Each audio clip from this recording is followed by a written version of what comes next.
You are watching Poonch Live.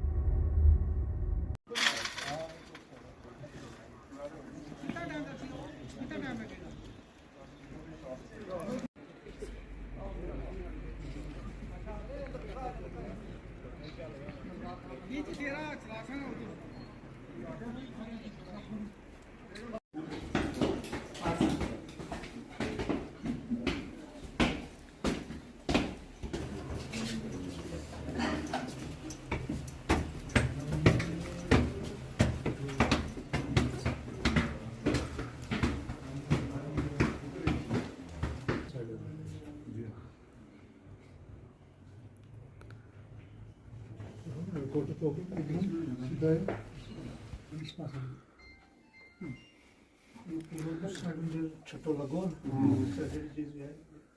इसके साथ नारी का वो टैब ही तो है उसके बाद वही से टीवी इथु मिल गया बाहर की बच्चे नहीं दो चार चीज़ें फाड़ी देते हैं। मेरा नाम सर शौकत हयात है। मैं चौधरी अकरम साहब का बेटा हूं और जो मेरे वालिद साहब थे वो 2-3 दिन से जो हैं जम्मू गए हुए हैं मेरी पूरी फैमिली के साथ। तो मेरे घर पे मैं और मेरी ग्रैंड मदर ही इन दिनों में स्टे कर रहे थे। 7 बजे का टाइम था सर। तो मैं ऊपर था अपने रूम में, जिस रूम में अटैक हुआ है मैं बिल्कुल उसके एडजॉइनिंग ही साथ वाले रूम में था। तो मुझे थोड़ा सा फील हुआ कि 2-3 सेकंड के लिए पहले कुछ वाइब्रेशन हुई है, कुछ जब वो चीज़ इम्पैक्ट हुआ है उसका वाइब्रेशन हुई है। उसके बाद एक बहुत बड़ा ब्लास्ट हुआ है।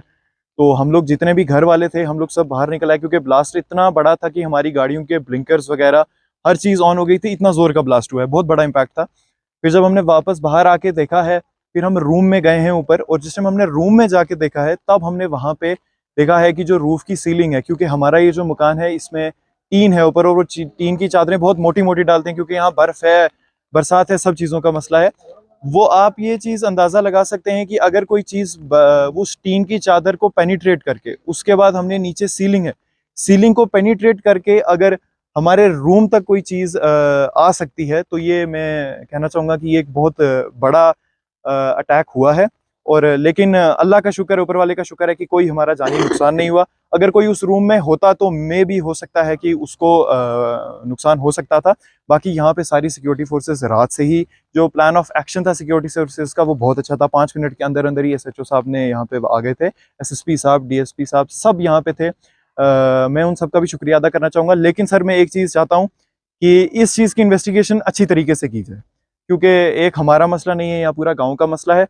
15-20 ईयर्स पहले मैं आपको बताऊं कि हमारे घर में 7 अटैक पहले हमारे घर पे हुए हैं, 7, और टेररिस्ट अटैक हुए हैं सर। लेकिन 15-20 साल से ऐसा कुछ हुआ नहीं था, इसलिए हमने कोई ऐसा एक्सपेक्ट नहीं किया था। लेकिन सर जो आज का ये अटैक हुआ है, ये सिर्फ हमारे घर के लिए एक सिक्योरिटी का मसला नहीं है, पूरे हमारे ज़िला के लिए ये एक सिक्योरिटी का इशू है। तो बाकी मैं चाहूँगा सिक्योरिटी फोर्सेस इस चीज़ को देखें, क्योंकि अगर हमारे घर के ऊपर ऐसा कोई अटैक कर सकता है तो फिर बाकी लोग आवाम को तो देखने की बहुत ज़्यादा ज़रूरत है। मैं मोहम्मद अकरम अवान, इस वक्त हम यहाँ लसाना XMLA चौधरी अकरम साहब के घर में हैं। बीती रात यहाँ जो इंसिडेंट हुआ है, शायद मीडिया के थ्रू या यहाँ सिक्योरिटी फोर्सेस के सारे ऑफिसर, एजेंसीज सब यहाँ मौजूद थी। तो सबसे पहले तो हम इस इंसिडेंट को कंडेम करते हैं, और जैसे यहाँ SSP साहब, आर्मी के ऑफिसर, एजेंसीज के लोग, या ये एक ऐसा घराना है कि जो हिंदुस्तान की सियासत अगर दिल्ली से शुरू हुई है तो इस घर से शुरू हुई है। तो मरहूम चौधरी असलम साहब का घर है ये, जहाँ आज बीती रात को एक इंसिडेंट हुआ। अल्लाह का शुक्र है कि अकरम साहब यहाँ मौजूद नहीं थे। तो जिस हद तक ये ब्लास्ट हुआ है, हम अल्लाह का शुक्र अदा करते हैं कि अगर वो घर पे होते तो शायद बड़ा मुश्किल होता। तो एक तो हम इसकी निंदा करते हैं, कंडेम करते हैं। जैसे ऊपर छत से जो है टीन को तोड़ के ब्लास्ट के जो सिम्टम हैं वो नीचे रूम में पहुंचे हैं। अब ये तो एजेंसीज या सिक्योरिटी फोर्सेस इसका वो अहाता कर सकते हैं कि ये क्या चीज़ हो सकती है, फायरिंग है, ब्लास्ट है, या कोई ग्रेनेड है। तो SSP साहब खुद या आर्मी के ऑफिसर यहाँ आए हुए थे। तमाम लोग जो अकरम साहब को चाहने वाले हैं, बिला लिहाज पार्टी, बिला लिहाज मज़हब, यहाँ एक हजूम सुबह से इकट्ठा हुआ है। तो हम जो है अपनी आवाम की तरफ से, जैसे एसएसपी साहब ने आश्वासन दिया है कि जल्द अज जल्द इसकी छानबीन करके जो भी इंसिडेंट हुआ है उसको सामने लाया जाएगा, तो हम उम्मीद रखते हैं कि सिक्योरिटी फोर्सेस पूरी तरह छानबीन करके, क्योंकि इस घराने का तहफ़्फ़ुज़ पूरे हिंदुस्तान का तहफ़्फ़ुज़ है मेरे हिसाब से, तो हम मीडिया का भी और एडमिनिस्ट्रेशन का थैंक्स करते हैं।